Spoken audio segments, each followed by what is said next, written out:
Buenos días a todos de nuevo, gracias por estar aquí. Yo solo voy a hacer una pequeña introducción de esta cata y los que saben, que son Pepe y Ferran, van a hablar mucho más de los vinos en eso. Pero les quiero contar una historia. Sorry, I have to do it in English, sorry. Good morning to all of you, thank you for being here, and I would like to just to introduce this tasting, the raison d'être for this tasting, and then Pepe and Ferran, that know much more than me about many wines, will comment more on the different wines. But the story is as follows. You were here yesterday when I was telling you that cava is the consequence of the growth of Spain, of having a middle class that finally could afford to smile, to have hope, and in consequence, to drink bubbles. And this is the reason, and the most important reason on earth is to have joy for living. This is the reason why cava was born. And then there were, fortunately enough, more developments, and people became more sophisticated, and they were looking for something that was more than a quality sparkling wine. They were looking for some names for these wines. And there was all the discussions, and you seen yesterday and today many discussions about this, whether cava has to go for theoretically higher quality or not, whether we have to look for much more specific things. The obvious thing was to think about cava, that until that moment was a generic appellation covering a large geographical area, to segment cava in geographical areas. Everybody is drinking quality wine, looking at the origin. So it's the most logic thing to look to segment the cava map in the different origins. And this worked very well. I was working at the time with the council, and it was a very funny thing to do, to think about the different areas, and to have all of these names that you see here, Comtats de Barcelona, Levante or Requena, Valle del Ebro, etc., etc. Wonderfully. You can see landscapes that are telling you different scenarios for growing grapes and for producing wines. You can see different stories. You can see different things. So, in theoretically, it worked well to create two different regions and sub-regions in the cava appellation.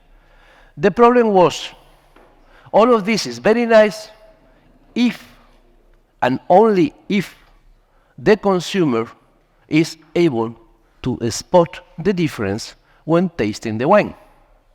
And we didn't know, because there were many different styles, different commercial approaches, different things. And what we did, and I was very happy to do this, and you were there, to organize, first of all, just to try things, to organize a blind tasting here in Catalonia, in Vilafranca del Penedès, where the appellation is, a blind tasting of many wines from cava origin, and to try to spot with the producers and with the experts in cava whether or not there were some differences.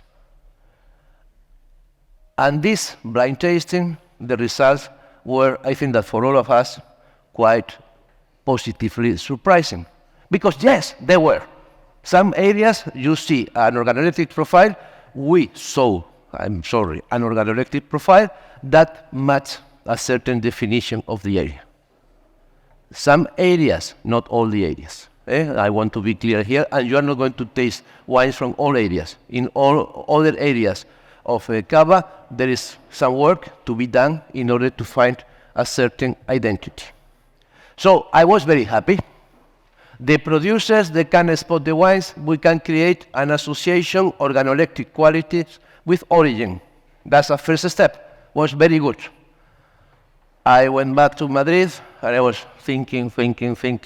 Yes, but this has been done with the cava producers. They are the people that is in this market. I'm not completely sure. So I suggested the appellation, let's organize a second tasting, blind tasting, and this time in Madrid. That there is not any suspicion of knowing anything. Madrid, they see cava very generally. And let's do it not with professionals, but with good tasters. So we called the Spanish Union of Tasters, and we organized a second blind tasting, this time with less wines, to try to spot if there were some characteristics that could be associated with a particular origin. And yes, they were. And now we are in the most risky moment, because this is the third time we are doing it. We cannot do it blind because it's complex, etc. But I'm trembling here, because it depends very much on you, if you appreciate some differences concerning to the origin. So this is a very important moment of some years of work for us that we would like to share with us. So we would appreciate a lot your concentration, your attention, your criticism, your comments, and we hope that you enjoy tasting some of the wines. And now the important people is here. Let's start with the wines. The order has been by vintage, no? By vintage, right. By vintage, Yeah. yep. Pues First wine. sí. Empieza ahora. Sí. Uh, Bien, so first wine here. Well, first of all, that's one of the really great experience you can do in the cava meeting. You can visit Carles Andreu, the winery, and they have the exact same cava, but without oak. Yeah, so and you can imagine how different they are. The no oak version and the oaky version. This is Carles Andreu Rosat Barrica, and that comes from the subregion de Serra de Pradas. You have it in the screen, Serra de Pradas. Well, this is kind of in still wines that would be the appellation Conca da Barberà. Conca da Barberà, it's called Serra de Pradas in the cava regulation. That's north of Tarragona. It's a river valley surrounded by mountains, and it's a very cold region, very, very cold region. Actually, it's almost the latest to be picked, to be harvested. And there are three kind of cavas that they are very important there. One of those is Rosé Trepat. Trepat is a Catalan answer to Trousseau or to Pinot Noir, more or less. That's a kind of a style of the grape variety.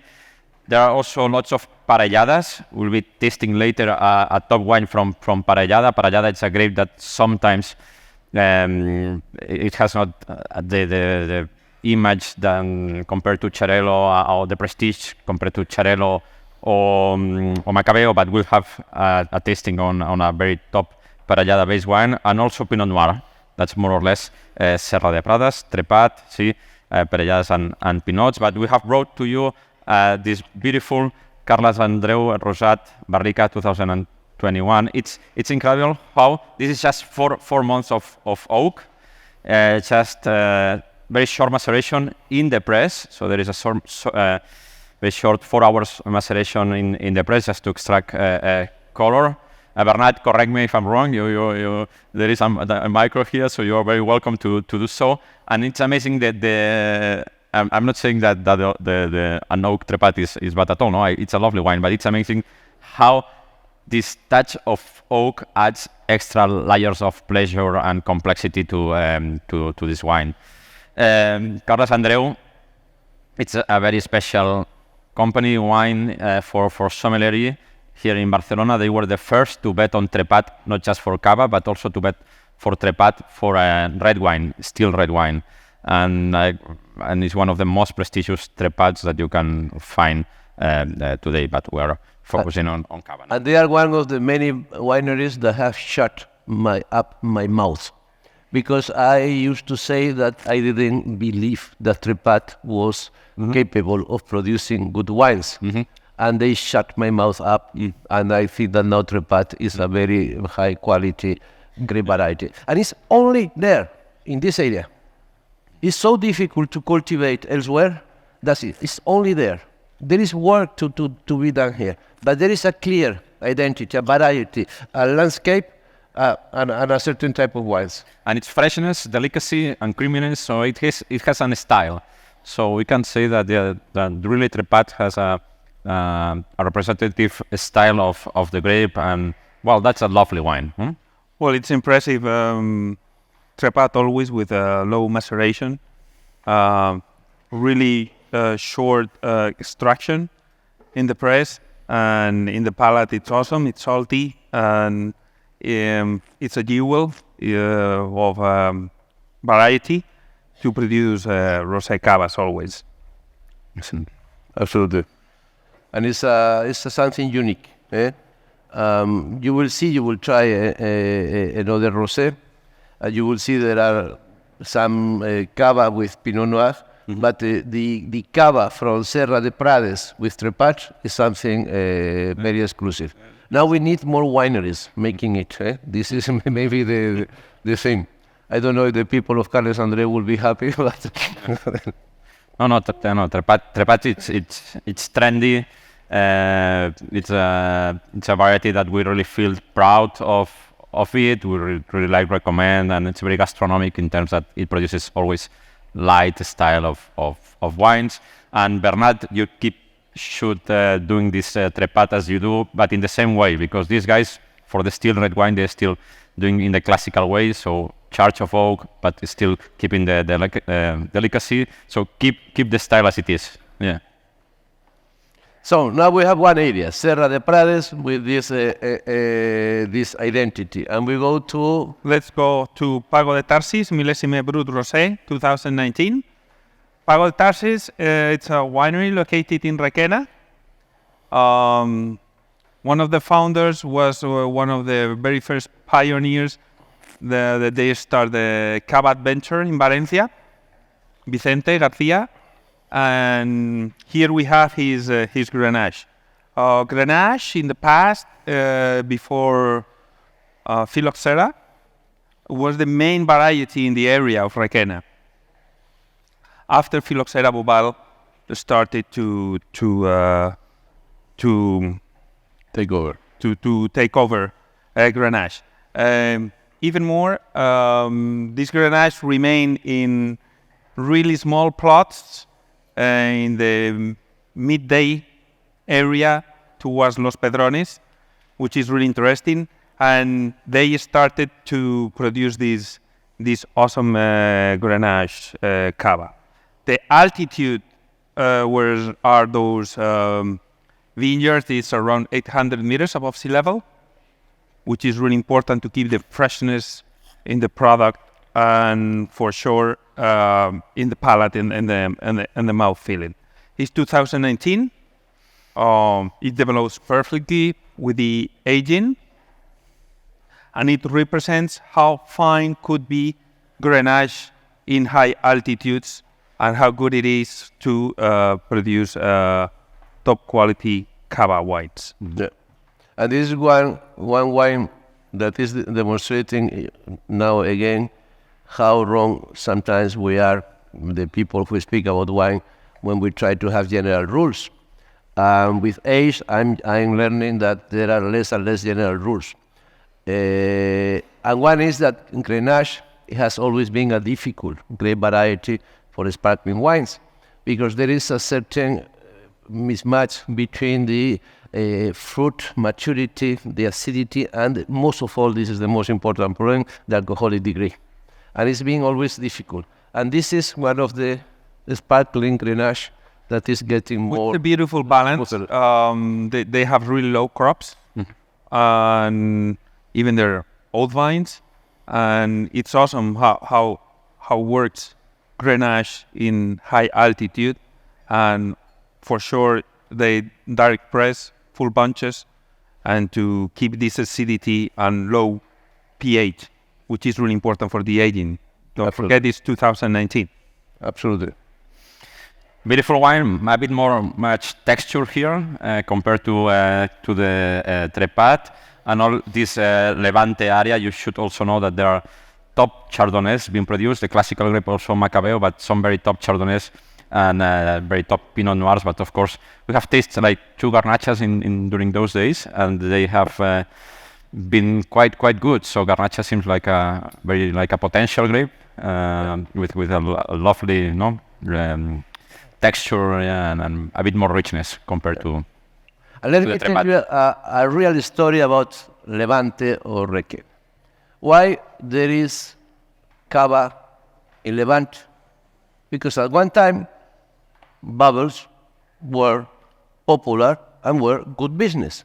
And at one time, people here in Catalonia, they needed grapes, cheap grapes for doing many things, and there was a big market of grapes and even wines from there. And Levante was a low quality area supplying Catalonia. And my major joy here is to see that little by little, and now it's a reality, Levante is a clear quality region with a clear identity. We have been progressing, because for me wine is I like what Carlos said, that this thing of natural vineyards is nonsense. We are farming vines.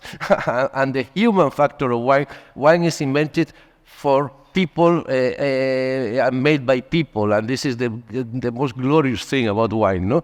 And how the people, they have been able in this region to create this identity.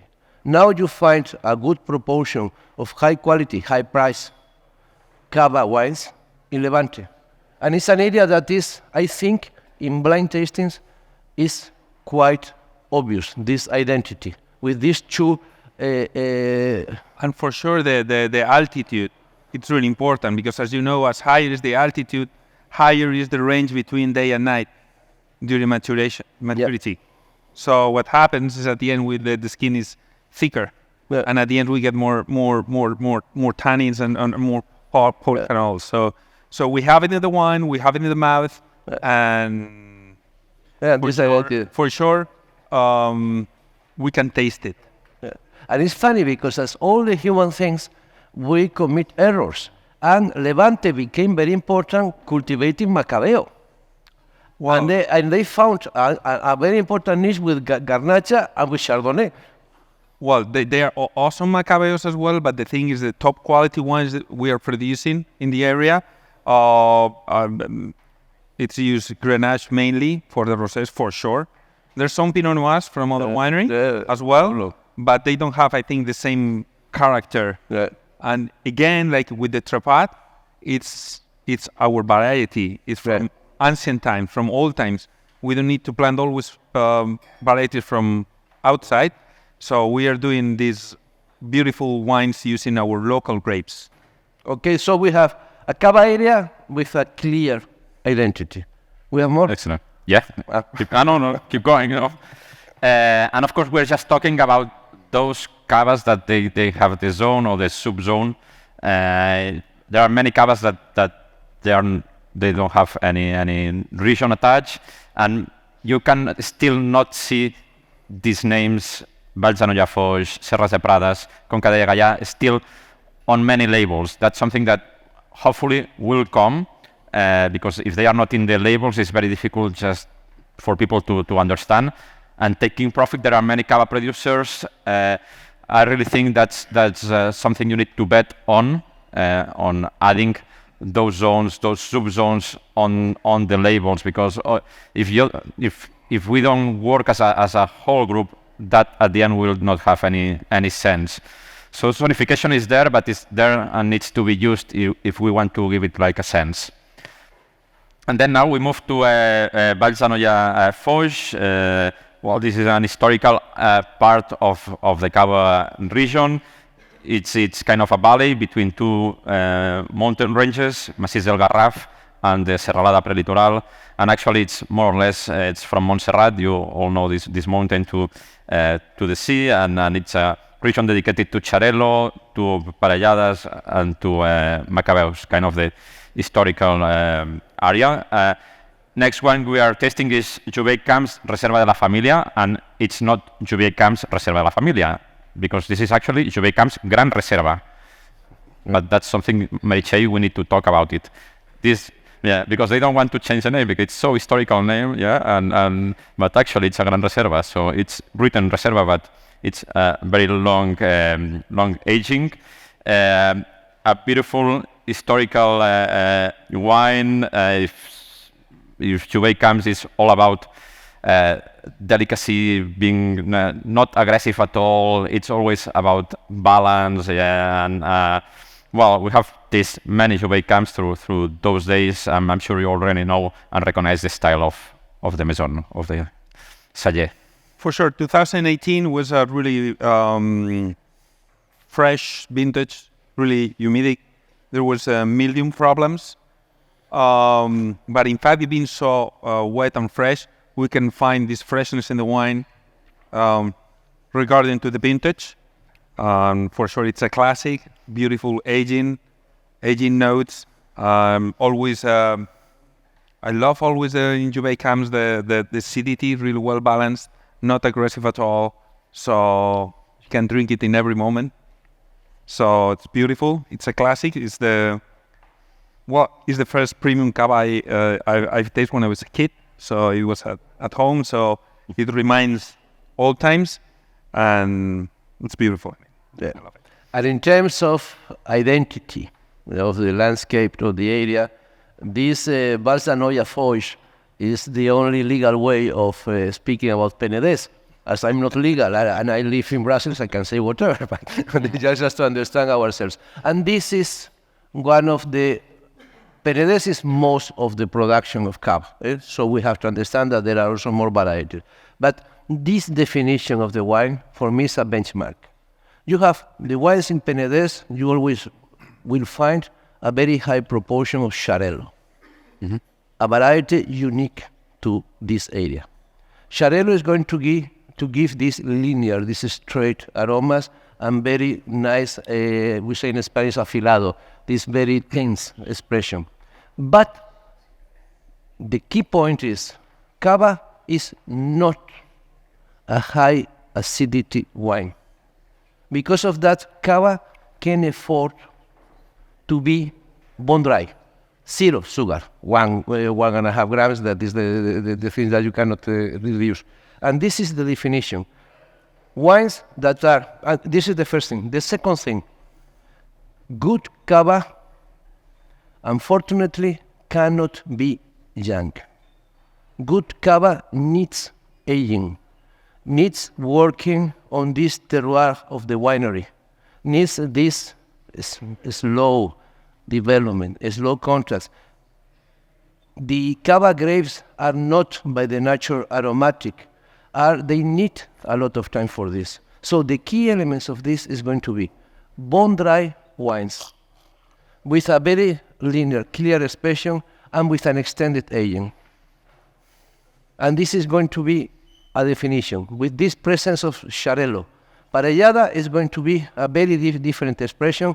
Yesterday you tasted a very good Parellada from Can Surier, and today we are going to have a wine with a very high proportion of Parellada, also in Vals d'Anoia Foix, that with Can Sala, but these are unfortunately almost the exceptions. We need more good Parellada wines, but Parellada is more floral. It's the only way, as Josep Roca was explaining yesterday. Parellada is the younger brother, no, the spring of this.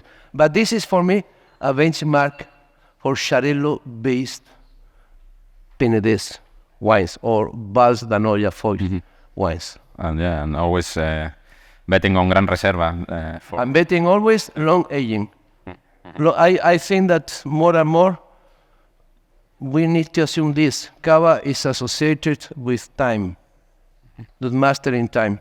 Because of that, many of the wineries looking for quality, they need to work with a lot of time ahead. Beautiful cava. So we go for cava number 4. So this is the cava Pedro was explaining about. This cava comes from Mediona village. That's on the high area, the high zone of Penedès and of Vals d'Anoia Foix, between 400 and 700 meters altitude. and it's a cava based on parellada. It's called Familia Ferrer Cansala. Well, this is a very important product. It has a lot of meaning for us. We are also extremely proud of this product, always getting very good ratings, and it makes us ourselves why there are not more parelladas or top parelladas in the market. Well, we were yesterday talking. You should probably need to know that beans La Familia Ferrer, it's part of the family of Freixenet. Yeah, Freixenet was sold to a Henkel Group in 2018, but beans La Familia Ferrer remains 100% on the Freixenet part of the Freixenet side of the family. Freixeneda. Yeah, and it's a tiny little project, of just between 10,000 and 15,000 bottles per year. So it's a really prestigious project, very tiny and quite unique, and we're very happy that we can present this wine to you. It's awesome. It's awesome how they fix all the Masia. They're using the old press. They fix it up. They directly press full bunches. How they do the racking. All the details are perfectly calculated. It has Charello. It depends on the year. They change proportions.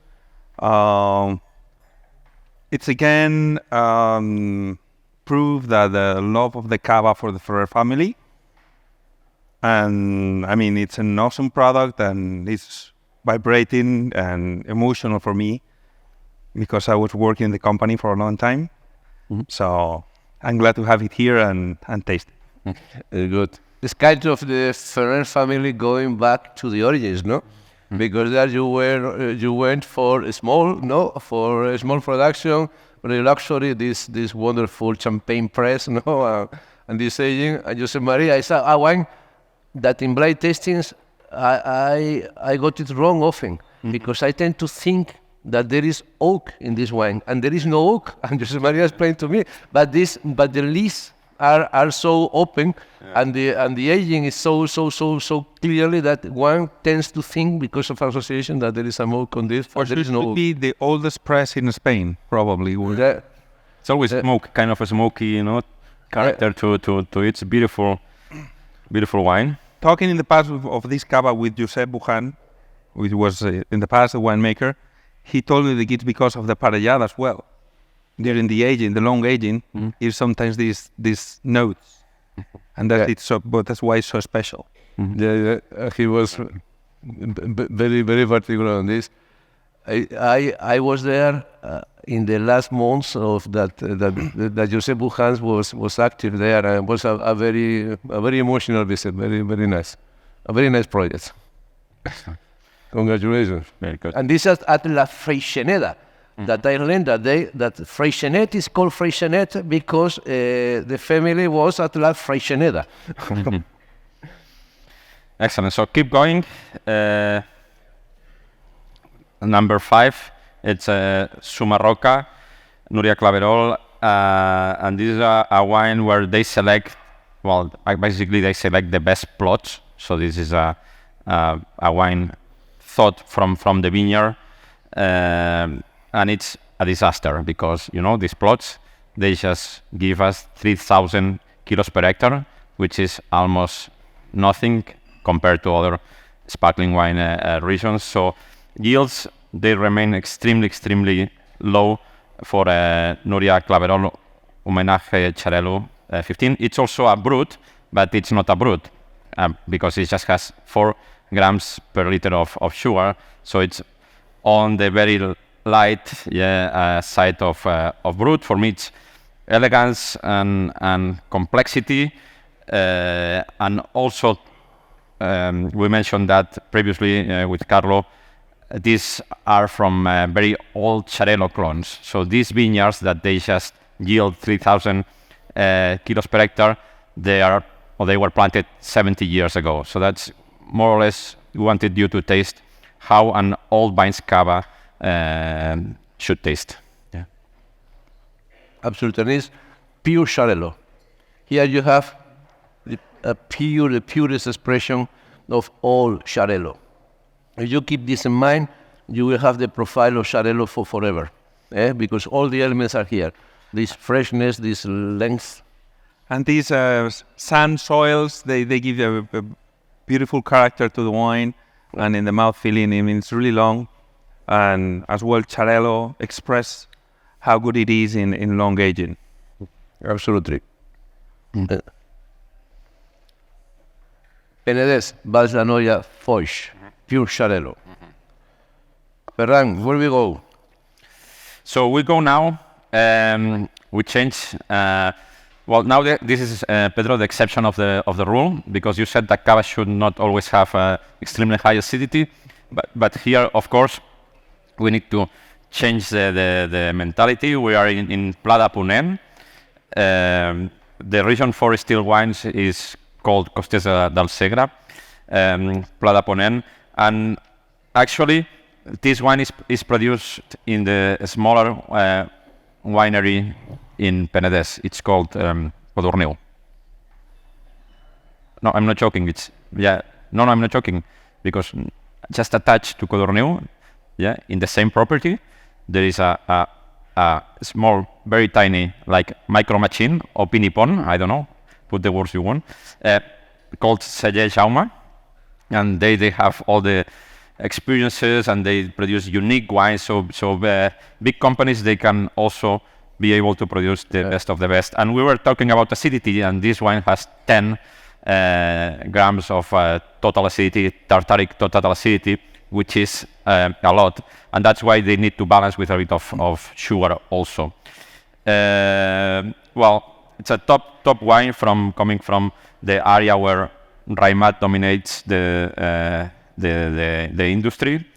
And I was visiting like a few months ago. I was visiting Argentina with Andres, which is sitting here, and we went to Mendoza. And you keep talking about how continental Mendoza is. No, we need to go and visit these guys, and you will see how continental Catalonia can be. No, I'm joking. Yeah. So it's like somehow, it's very close in those continental degrees. It's like 20, points of difference between them, and not at some point during the ripening season. So it's very continental, as it also is Mendoza. And this is also an area with a nice story of social development. That at the end of the day, the most important thing for wine, I always think, is to release hope and joy in the people. And this area, when I was studying my master in viticulture and enology last century, more or less at the time than you were studying, Pedro, no? And we were visiting this area, Lleida, and this area was practically invented. It was an area that was very good for producing apples. And there was one big company that decided to create Raimat. And Raimat is, at the time, I'm speaking 1980s, you arrived there and you felt like if you were at the NASA, no? Everything was technological. The winery was buried, and there was a vineyard over the winery, and a lot of very modern things that you didn't know what was there, and we were amazed at this. But this was an area that was invented in order to create a new market. It was at the time that Spain wanted to become a kind of little France, and we want to produce a lot of Cabernet Sauvignon and Merlot and things like this, because we have our classic inferiority complex with the French. It was an area that had not a lot of hope. But now this area that is extremely cool, extremely continental, that we're used to produce apples and things like this, is becoming an area that is, with the climate change maybe, and with many other things. I always say that climate change for me is not heating. Climate change is you retain more energy in the atmosphere. By retaining more energy in the atmosphere, the flux are more important. So what you have are many more accidents, climatic accidents. You don't necessarily need to be in a warmer climate. Indeed, there are many areas in Africa and in Latin America that are now cooler because of the accidents. The problem when you have a plant like the vine that is there to stay for 150 years, ideally, you are not very good for supporting accidents. You need a certain prevision. This is, for me, just the major problem. And you've seen this in the last years in Spain, because we have now drought, but remember at the times that we had a lot of rain. It was not so many years ago, 3 years ago. Remember the 2 years consecutive with a very late, very low temperature, etc., etc. But I was speaking about other things, no? No, it's good.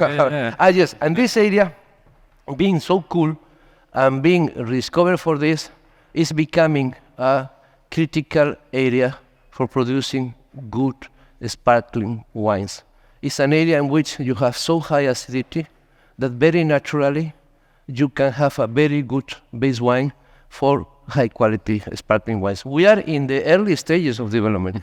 We have the advantage that Codorniu, that they are a huge company and they have many resources. They have this mini winery within the winery, and they have Bruno. What is Bruno? Is Bruno there? He's making wine. And they have this possibility, but this is only the early stages of other development. And this is another identity, very cool area, always marked by extremely high acidities. There you will always need, as you need in Champagne, to compensate with a little bit of dosage, because the acidity otherwise is too high. Okay. So this wine is brewed. It's brewed because of the high acidity to get a good balance, and even we have to think about this style of Chardonnay. It doesn't remind really to a Chardonnay from Spain. You travel to other parts. It's really sharp, but at the same time, it's long in the mouth. It's a beautiful project, those Ars Collecta and all that Codorniu is doing with this cava de parajes. Yeah, and it's a wine that helps us to stop talking about this kind of disgorgement debate. This wine was disgorged like 4 years ago. Yeah, so it's between 3 and 4 years of disgorgement, and it just tastes beautifully. Seguimos. Tu tierra. My time. This is a Tantum Ergo exclusive. It's produced in a winery called Hispano Suizas. It's owned by, there's a couple partners. One is Pablo Osorio, which is a really well-known winemaker, and the other is Rafa Navarro, and he's the owner of the vineyards.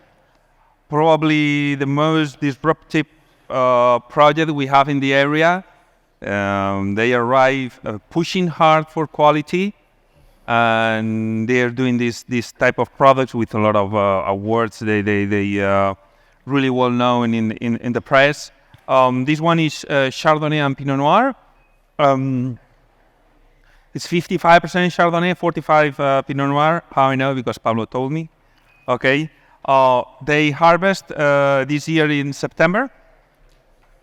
Usually they harvest the third week of August, but what happens in 2012 is that we get rain, typical rains in Valencia at the end of August, so it delayed the maturity of the grapes, and they pick them up late. They pick them in boxes, they put it in a fridge, and they press gently, and they ferment separately Chardonnay and Pinot Noir using new oak barrels of 400 liters. This year it was particularly dry, and the soils are they have a lot of clay. Yeah. One more secret about Levante. Okay. In Levante, things didn't happen because they had to happen. And things didn't happen because the soil is very good and the altitude is lovely and the climate is lovely. Things happen because there is a trio of heroes. This is one of the heroes. He will never say that, but he's done a lot to change a region. The other is Pablo and Dominio La Vega that are over here are the other heroes. These people, they came at the right moment, with the right training. I always say the most important moment in the whole history of Spanish wine is not the Roman Empire, it's not the Phoenicians, it's not whatever, it's the 1st January 1986, when we entered into the European Union. Thanks to that, we have a market, that is the crucial thing, and we have our young people that can go abroad to study, that can learn a lot, and that are very well trained. And once they are in the marketplace, they change Spain. And this guy, together with other guys, they have been the people who've changed Valencia. An applause for Pepito. Thank you.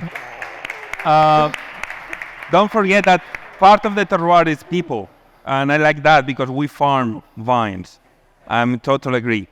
So that's why we have this product. And as you can see, even in Requena, we're betting hard for long aging and top quality wines as well. Because for sure, it's the only way.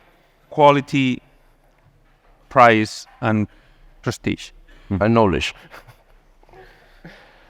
Great. Ferran, Wine. No, like the wine? no, super challenging vintage and great wine. I mean, that's also something very special about cava, that sometimes we have those very dry and warm vintages, but we still have freshness into the glass, and 2012 it's the demonstration of that. Some people think that Requena is a small place, it's a small county. Don't forget, Requena is, I have it here in my notes, there's 814 square kilometers. They're planting 9,000 hectares of vineyards. High altitude, clay soils, and it's an awesome place to produce cava because of the acidity, and usually there's no disease in the grapes, there's no rotten grapes because we pick them up really early. And it's a good challenge today, present here two cavas from our region, and we're really proud and to be part of cava appellations. For us, it was a impressive thing. It boosts out the zone, people's living better, the vine growers there getting paid much better. So cava changed Requena. Yeah, absolutely. Absolutely. Well, they have also very good bobal that even though this is a cava meeting, I would recommend you to drink as well. We not talk actually. No, but cava changed Requena, it's a highlight. Yeah, I like it. Yeah. Okay. You spoke about iron area races and so on wines. How much would this wine be retail?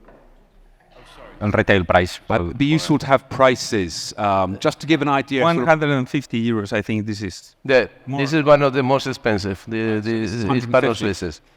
But this is what we appreciate even more. But just succeeding in convincing consumers with aspirations to drink a cava from Valencia, paying 150 euro a bottle, this is great, no?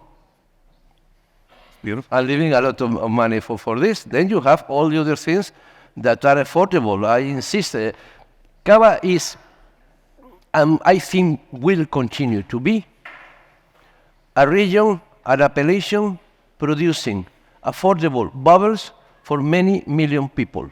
And this is good, because everybody should have the right to enjoy bubbles at a price. And everybody should not be worried about the climate and the buying and these things like this. They want just to enjoy and to smile and point. And you need things that are simple. For me, the best wine in the world is Prosecco, because Prosecco, the vine growers are rich and millions of people enjoy Prosecco.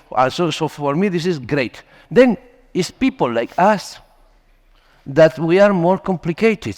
We We have this drug in our bodies that is called wine, and we need for more remote, more complex things, more refined, more. This is good, and we are a good market because we spend a lot of money in wine. So this is good that there are other wines, but let's not forget that most of the people is normal. They take wine as an excuse for pleasure, and nothing else. As we take many other things in life, and we are not better. I don't know what I was saying this. Well, let's see. Okay. We go to Serra del Mar. Serra del Mar. You know. I think some of you were the day before yesterday night when I spoke about this region is one of those rare regions in which the beauty is part of the wine. It's a region that is absolutely unique. I have never seen anything like this.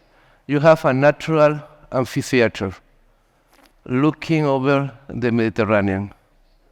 You have a number of magnificent houses in which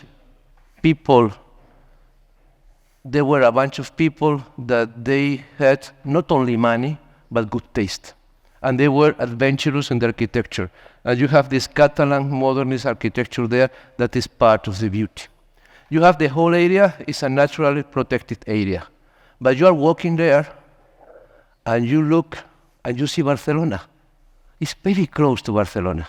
I'm always scared with all these cruise ships that are going there, if they are not going to invade one day Alella, and this is going to be the end. No, I don't know. It's real beauty, real Catalan essence, real something unique. And they have always this, not always, since the time of the creation of the Catalan bourgeoisie, they have been producing these wines. Now there are only 8 wineries, I think. Mm-hmm. And these Parcet are the 2 largest wineries. They have a great variety. They call it a specialty, Pansa Blanca, is Xarel·lo. But you will see the Xarel·lo is very different to the other Xarel·lo, because here the Xarel·lo is receiving all the warmth from the Mediterranean Sea. It's much rounder. It's a wine that is always more delicate, a little bit fatter in its expression. It's a completely different thing. It's a wine that maybe you need also to think of the landscape. But for me, it's a very clear area. Of course, this area is called Serra del Mar because we cannot repeat the appellation names. This area is very much better known as Alella. That is the village that is there. And I think that they are doing something great with Alella. This is the Chardonnay. They have the Pansa Blanca and the Chardonnay. And the last thing, because they are in a natural area, these people is particularly concerned on the environment, and they try to do their best to do intelligent wines that are the wines that respect everything, no? And usually the wines from this winery, they always have sharp acidity, really good in the mouth feeling.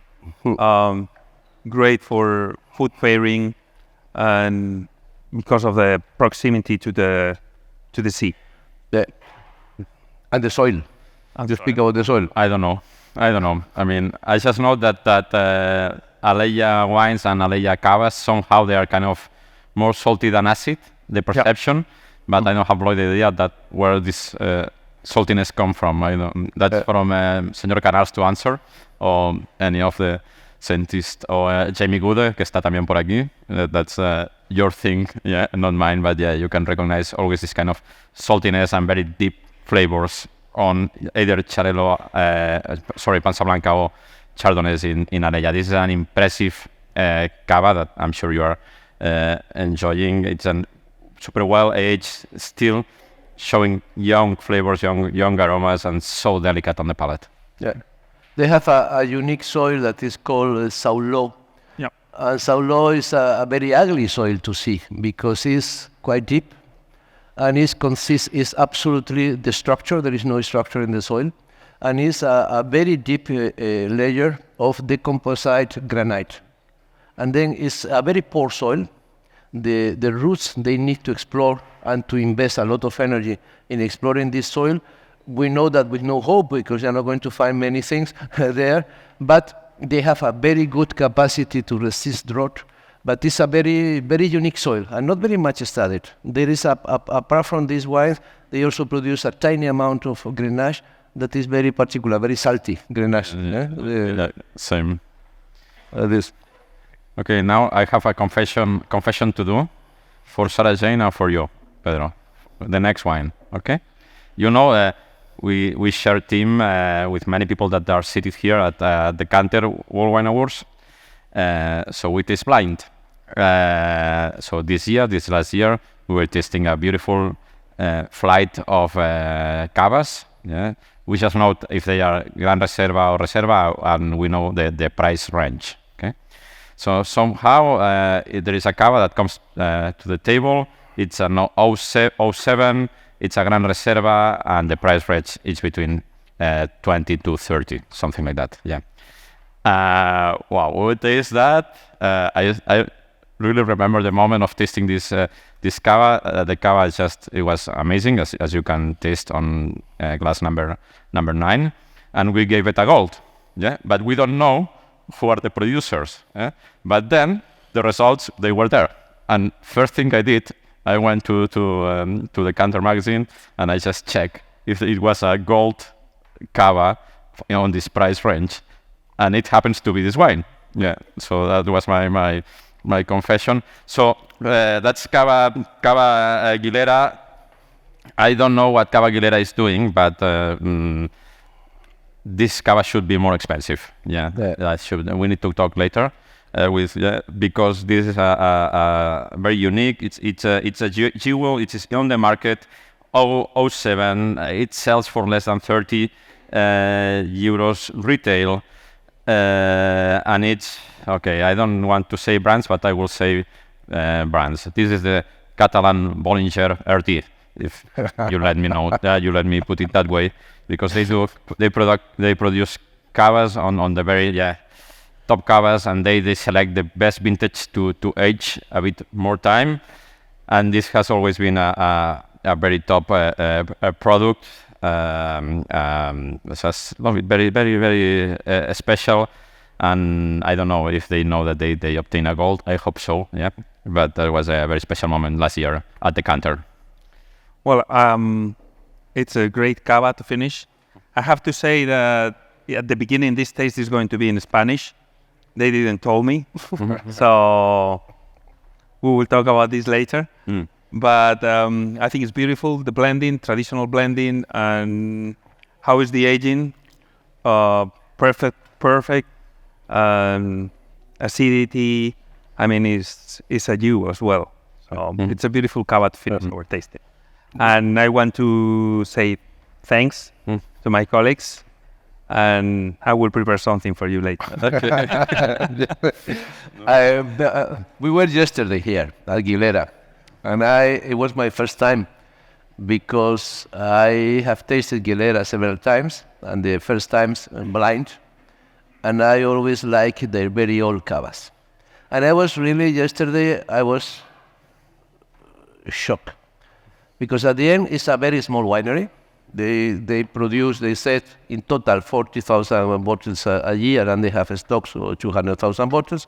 We were tasting young wine, a Xarel·lo, and Pere, the owner, was very much, you think that we should do more Xarel·lo? And I said, well, after a few years, the important is the expression. But we tasted 2005 and 2006 that were really wonderful, and that were really speaking again on the key point for cava. That is a difficult point that needs time to be solved. Cava gets great with time. We need to have patience. We need to do things little by little. We need to learn that wine is not food. Wine is wine, and wine is wine because it goes beyond your own life. Because it will never be bad on this. And cava, I think that the future of cava is of high quality cava. We need to assure always that some million people will have an affordable bubbles to enjoy, because this is part of the economy, and this is something that is very important. But this more refined cava, I cannot imagine it not associated with time. I agree. Yeah, totally agree. Well, we need also to mention that there are two more different regions. We're not tasting cavas from those regions today. We taste one cava from Alto Ebro yesterday, Escudero, and that was great cava. Also an Almendralejo. Also, there are a few very good wineries like Bodegas Romale or Valle del Cierzo in Zaragoza with San Valero producing also very good cavas. And hopefully we see more cavas from those region, top cavas, Gran Reserva. Hopefully. Hopefully, yeah. Did you enjoy some the wines? Did we explain to you the regions? You realize that these guys are great? Wait, applause.